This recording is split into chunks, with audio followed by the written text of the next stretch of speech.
I'm Anthony Brewer, the head of research and development at WearOptimo.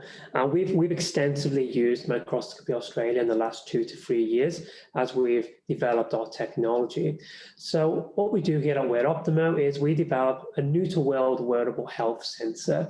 It's a sensor that sits outside of the body, but it has these little micrometer-sized probes that get into the skin and they access all the interesting physiological information inside your body. Now, those micrometer-sized probes, we can't see them with the human eye. So, of course, microscopy is vital for us as we develop our technology. We have some in-house expertise, but we do heavily rely on the experience and the experienced staff of Microscopy Australia.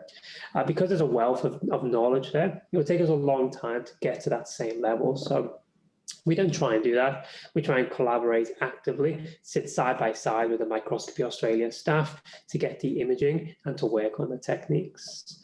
The tools that we've used and the processes we've used have evolved as we've gone along the TRL process or TRL trajectory. So in those basic research stages, we actively used some microscopy, but then as we go through to product development, as an example, it's less about imaging what we make, it's more about quality control. So now that we're in product development stages and moving towards human trials, quality control is vital for us. We have a specification, we need to meet that specification.